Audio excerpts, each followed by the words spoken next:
Not to spoil it, but there's no bleeding Hugh Jackman confessing his love for a young boy. It doesn't occur.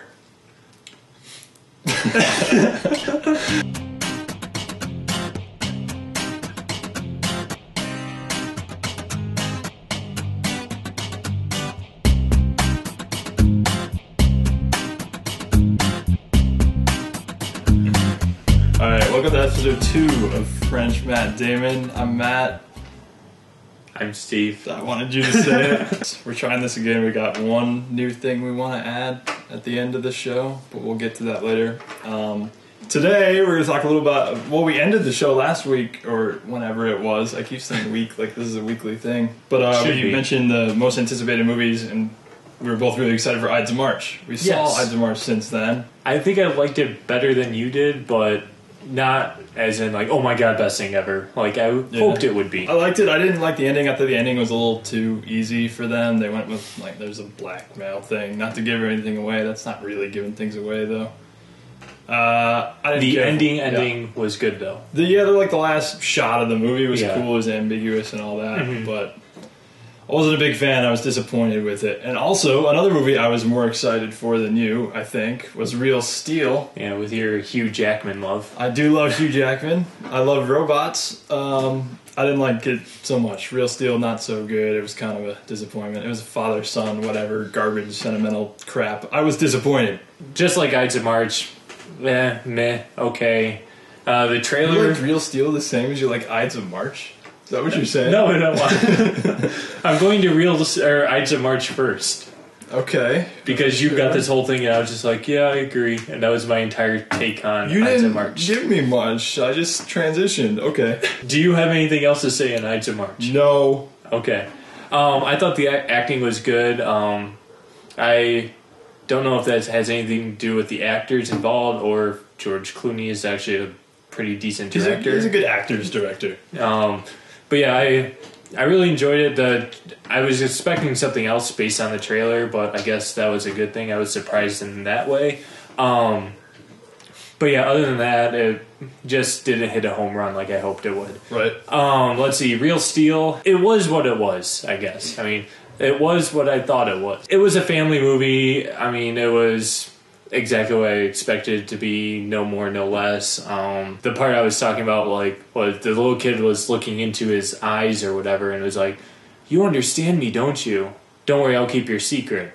But that never goes, I mean, that never reappears at all in the rest of the film. The most recent movie, we have flowers on our ceiling, that we saw was The Thing. Yeah. Remake of John Carpenter's, 1980? Well, it wasn't really a remake. I guess it was a prequel. Even though I told you we were going to talk about remakes earlier. Crap, I don't know what I'm going to talk about. Prequels. Let me look this up. Prequels that were done 30 years later. Almost 30 years. Wow. All right. What was it, 82? Yeah, it was 82. We don't need to look it up. It was 82. 82.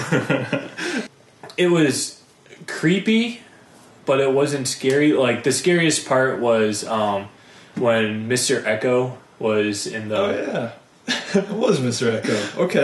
When he was walking into the room with the guy in the ice, and it was just no sound whatsoever except him creeping along. You knew it was coming, but it was still You didn't know when. And then that big jump before it happened, or the jump, that made me jump.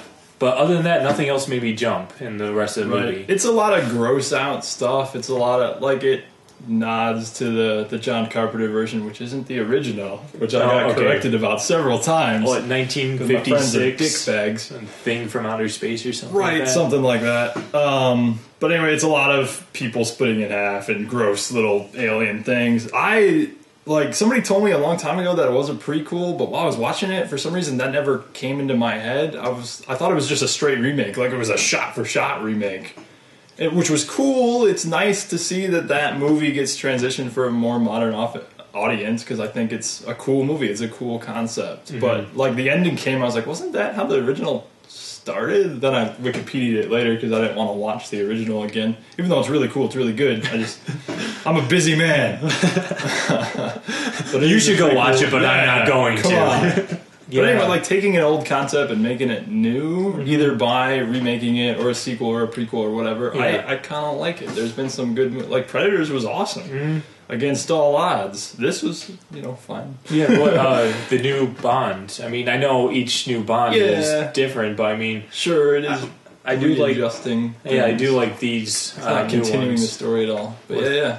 Anytime they cast a new Bond, I suppose. The remakes of the foreign movies that are not that old, like Let Me In was a really cool movie, I thought. 4 or 5 years ago? What? 2007, not even, I think? Yeah. It was like 2010, 2007. I like that Hollywood has taken movies that not a lot of people have seen or will see because they're foreign or old or whatever, and making them available to a new audience. They're good stories. Why not tell them again? Yeah, like they're doing with Old Boy now.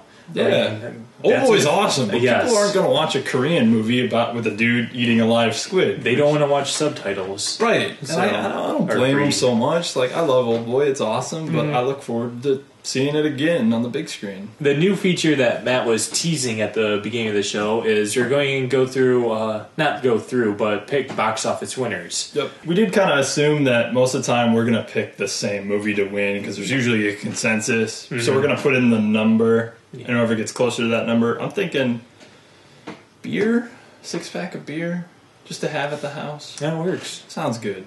Beer of choice. Beer of choice. Of the other person's? No, I think the loser goes in and just goes to the beer aisle, spends way too long looking at everything, and then picks one. That works. It could be the scene from Hurt Locker. You're just standing there with a wall of beer. That would be emotional. This week, Paranormal Activity 2. 3 Musketeers. 3. And Paranormal Activity 3. 3 Musketeers. There was a sequel. It had a tongue that no one saw but me.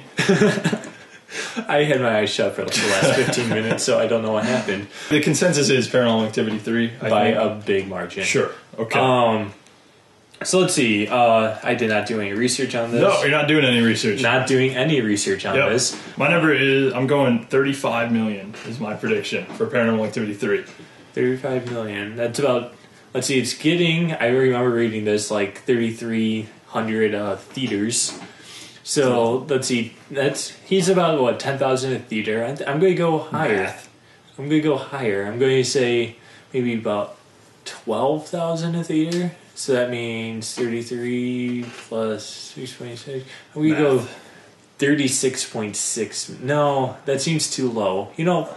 Who cares? Let's go big or go home. 44 million. 44, wow. There's no other. We're not doing Price is Right rules, by the way. Yeah, it's going to be whoever's closest. Net closest. There's no big horror movie coming out this year. There's no Saw. They want to get their horror fix. It's going to be Paranormal Activity, I suppose. Might win 2 weekends. No, Puss in Boots will win. Puss in Boots will win. Yeah. But yeah, I mean, so yeah, it's going to be a big weekend.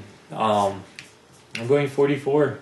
35. That's my final answer. You're going 44. Yes. Above it, which is probably closer to being right.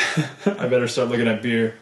Anyway, that's the show for this week. Thanks for watching. Hopefully we're back again next week. Maybe we don't really want to see these movies coming out this week, but Battlefield 3 does come out, so we might do something with that. That's involving true. that beer, maybe. We'll see. Spoiler. Interesting. Teaser. Yes. All right. Anyways, tune in next week. Peace. Really.